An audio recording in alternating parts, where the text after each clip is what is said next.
আমাদের এখানে দেয়া আছে বল bearing, a certain application requires a ball bearing with inner ring rotating. So ball bearing এর জন্য আমাদের a এর ভ্যালু হয় 3, ইনার রিং যখন রোটেট করে তখন v এর ভ্যালু হয় 1.0, এন্ড ডিজাইন লাইফ বের করে ফেলি একবারে 25 কিলো আওয়ার আর হচ্ছে 350 আরপিএম। তো পুরোটাকে যদি আমি আরপিএম এ কনভার্ট করি তাহলে আসে 525 ইন্টু 10⁶ আরপিএম। এখন যদি আমরা এক্সডি নন ডাইমেনশনাল প্যারামিটার বের করি এলডি বাই এল10, সেটা আসবে 525। এখন আমাদের আর কি কি দেওয়া আছে, রেডিয়াল লোড দেওয়া আছে F R 2.5 kilonewton, and application factor দেওয়া আছে 1.2। তো এখন আমাদের হচ্ছে কোনো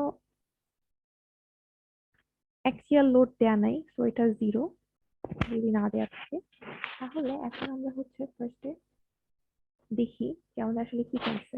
আমাদেরকে বলতে হচ্ছে যে ক্যাটালগ রেটিং C10 বের করতে বলছে। C10 বের করার জন্য আমরা জানি যে আমাদের রেটেড লাইফ যেটা থাকে সেটা হচ্ছে x10, আর x10 এর এগেইনস্টে থাকে হচ্ছে C10 রেটেড লোড। তো এই সাইডে যদি আমাদের লগ এফ থাকে আর এদিকে যদি লগ এক্স থাকে নন ডাইমেনশনাল প্যারামিটার, তো এরকম একটা অবস্থা। এখানে এটা রিলায়েবিলিটি হচ্ছে 0.9। এখন 0.9 সবসময় আমাদের রিলায়েবিলিটি হবে এমন তো কোনো ব্যাপার না, আমাদের কমও হতে পারে বেশি হতে পারে। তো যদি আমাদের রিলায়েবিলিটি বেশি হয় তাহলে হচ্ছে ভেতরের দিকে আছে, রিলায়েবিলিটি কম হলে বাইরের দিকে চলে যায়। আচ্ছা, তো আমাদেরকে প্রথমে বলেছে রিলায়েবিলিটি যখন 90% তখন C10 এর ভ্যালু কত হবে। তো এটা আমাদের 90%। এখন আমরা ধরে নিচ্ছি আমরা যখন ডিজাইন করব তখন 90%, যে কোনো পার্সেন্টেজ হতে পারে, সেটা 90 থেকে বেশি এবং সেটা হচ্ছে ভেতরের দিকে আসছে। তো এটাকে হচ্ছে আমরা রেটেড, সরি, আর ডি বলতে পারি, ডিজাইন ডিজাইন রিলায়েবিলিটি। তো এর জন্য আমরা এক্স ডি একটা পাইছি 525। তো আমরা যদি এক্স ডি এদিক থেকে চুজ করি তাহলে হচ্ছে এখানে সেটা কাট করে, তো এটা যদি এদিকে নিয়ে আসি সেটা হয়ে যাবে আমাদের এফডি। এখন আমাদের হচ্ছে একটা ফর্মুলা আছে f1 x1 to the power 1 by a is equal to f2 x2 to the power 1 by a। এখন এটা যখন আমাদের ইউজ করতে হবে তখন আমাদের সেম সেম রিলায়েবিলিটির উপর থাকতে হবে। রিলায়েবিলিটি ডিফারেন্ট হলে এটা সম্ভবত ইউজ করা যাবে না। তো এখন হচ্ছে আমরা, এটা হচ্ছে আমাদের রেটেড এর জন্য লাইনটা, আর এটা হচ্ছে আমাদের ডিজাইনের জন্য লাইন। তো দুইটাকে একসাথে মার্চ করতে গেলে আমাদের কি করতে হবে যে এইটাকে, এই যে এই পয়েন্টটা সাপোজ এটা হচ্ছে এ, আর এটা ডিজাইনের জন্য এই পয়েন্টটা হচ্ছে বি, আর সাপোজ এটা হচ্ছে বি পয়েন্ট। আমি একই লাইনের উপর উপর দিকে যাব, যেখানে কাট করবে C10টা সেটা হয়ে যাবে বি। তো এখানে আমি যে লোডটা পাবো সেটা আমার এফ বি, আর এফ বিটাই আমার সেই C10 হচ্ছে। তাহলে এখানে F B is equal to C10 বলতে পারি। আর আমরা তাহলে বি আর ডি এর মধ্যে যেহেতু কম্পেয়ার করছি, তো আমরা জিনিসটাকে লিখতে পারি এভাবে যে F B x B 1/a is equal to F D x D 1/a। তো এখন এফ বি এর ভ্যালু, আচ্ছা এফ বি মানেই হচ্ছে আমাদের C10 যেটা বের করতে হবে। তো C10 বাইরে, এক্স বি এর ভ্যালু হচ্ছে বের করার জন্য আমাদের একটা ইকুয়েশন দেওয়া আছে।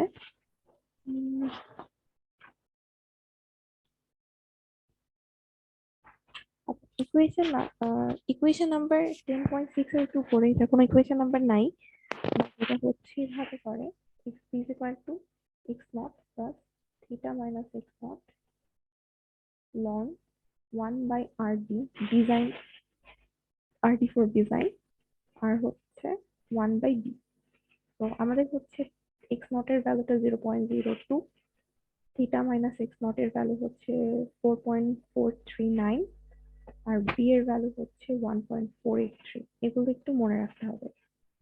তো এখন এখান থেকে আমাদের এক্স বি এর ভ্যালু আসে 0.02, এন্ড ভ্যালুগুলো যদি পুট করি তাহলে আসে হচ্ছে 0.9933, 0.9933, এটা এক্স বি এর ভ্যালু আসলো। আচ্ছা এখন জাস্ট সিম্পলি ভ্যালু গুলো বসা করে ফেললে হচ্ছে সিটা আসবে হচ্ছে f D x d by x b to the power 1/a। F d এর ভ্যালুটা কোথায় পাবো ডিজাইনের জন্য, তো এফডি এর ক্ষেত্রে আমরা হচ্ছে যখন আমাদের radial load trust loading radial হ্যাঁ রেডিয়াল লোড ট্রাস্ট লোড যখন থাকে তখন আমরা হচ্ছে ইকুইভ্যালেন্ট লোড নিয়ে হিসাব করি। তো এফ ইকুইভ্যালেন্ট হচ্ছে x i to the power v f r plus y i f a. তো যেহেতু আমাদের কোনো এফ এ নাই সো এটা জিরো, তার মানে পুরো টার্মটা জিরো হয়ে যাবে।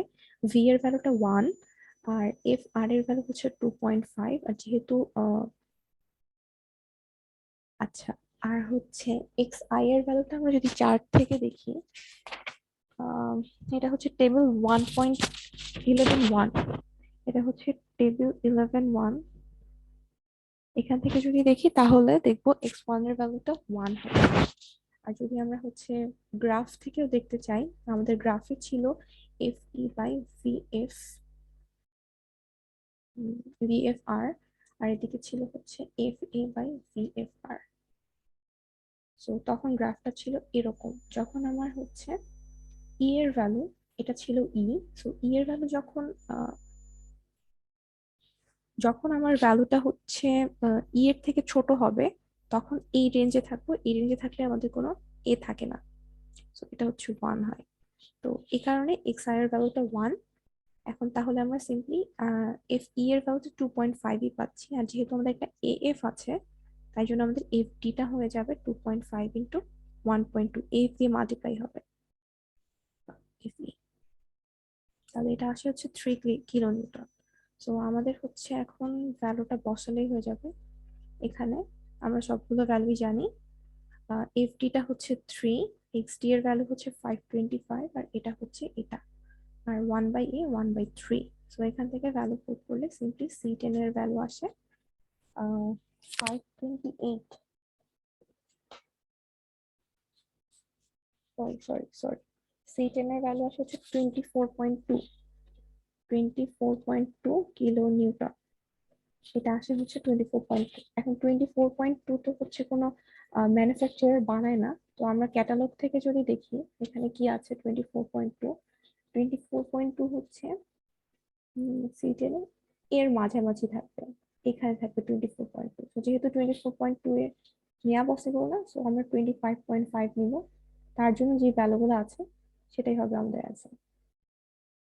আচ্ছা, তো এরপরে আমরা আগের কোয়েশ্চেন যদি আবার দেখি।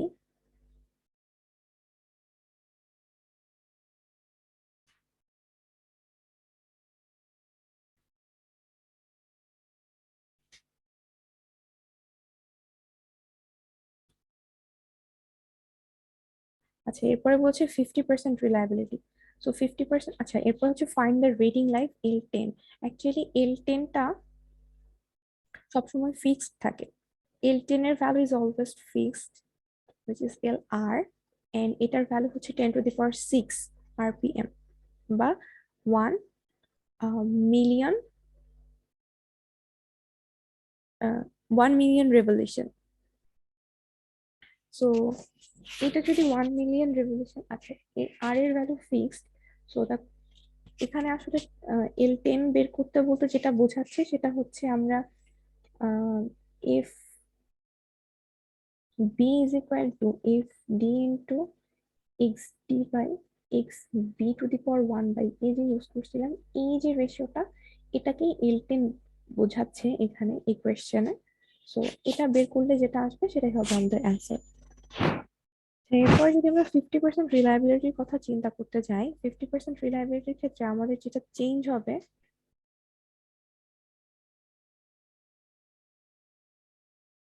সেটা হচ্ছে, এখানে যদি দেখি তাহলে চেঞ্জ হবে হচ্ছে এখানে এক্স বি এর ভ্যালু, বাকি অন্য কোথাও আমাদের রিলায়েবিলিটি ইউজ করতে হবে।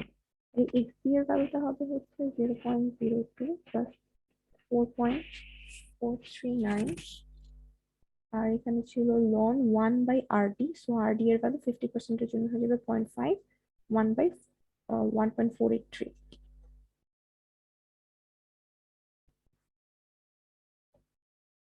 1.483। তাহলে এখান থেকে আমাদের এক্স বি এর ভ্যালু আসবে কিছু একটা আসবে।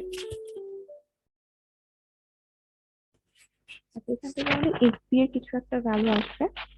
ওই এক্স বি এর ভ্যালু থেকে ওই এক্স বি এর ভ্যালু থেকে ফাইনালি হচ্ছে ক্যালকুলেট করে আমরা সি টেন পাবো, যেভাবে নর্মালি করেছিলাম। মানে এখান থেকে আমাদের সি টেন একটা ভ্যালু আসবে 95% রিলায়েবিলিটির ক্ষেত্রে, আমাদের এক্স বিটা জাস্ট চেঞ্জ হবে।